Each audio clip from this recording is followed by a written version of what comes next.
Première lettre de saint Paul apôtre à Timothée, chapitre 4. L'Esprit dit clairement qu'au dernier temps, certains abandonneront la foi pour s'attacher à des esprits trompeurs, à des doctrines démoniaques. Ils seront égarés par le double jeu des menteurs dont la conscience est marquée au fer rouge. Ces derniers empêchent les gens de se marier.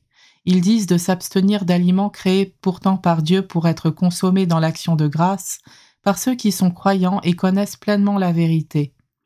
Or, tout ce que Dieu a créé est bon, et rien n'est à rejeter si on le prend dans l'action de grâce, car alors cela est sanctifié par la parole de Dieu et la prière.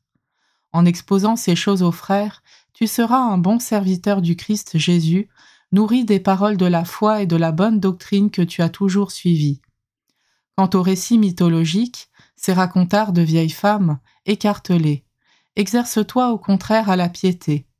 En effet, l'exercice physique n'a qu'une utilité partielle, mais la religion concerne tout, car elle est promesse de vie présente et de vie future. Voilà une parole digne de foi et qui mérite d'être accueillie sans réserve. Si nous nous donnons de la peine et si nous combattons, c'est parce que nous avons mis notre espérance dans le Dieu vivant, qui est le sauveur de tous les hommes et au plus haut point des croyants. Voilà ce que tu dois prescrire et enseigner.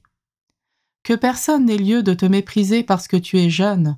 Au contraire, sois pour les croyants un modèle par ta parole et ta conduite, par ta charité, ta foi et ta pureté.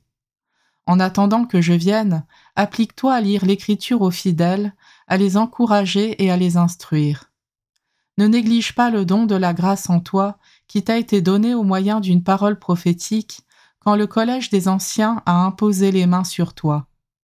Prends à cœur tout cela, applique-toi, afin que tous voient tes progrès. Veille sur toi-même et sur ton enseignement, maintiens-toi dans ces dispositions. En agissant ainsi, tu obtiendras le salut, et pour toi-même et pour ceux qui t'écoutent.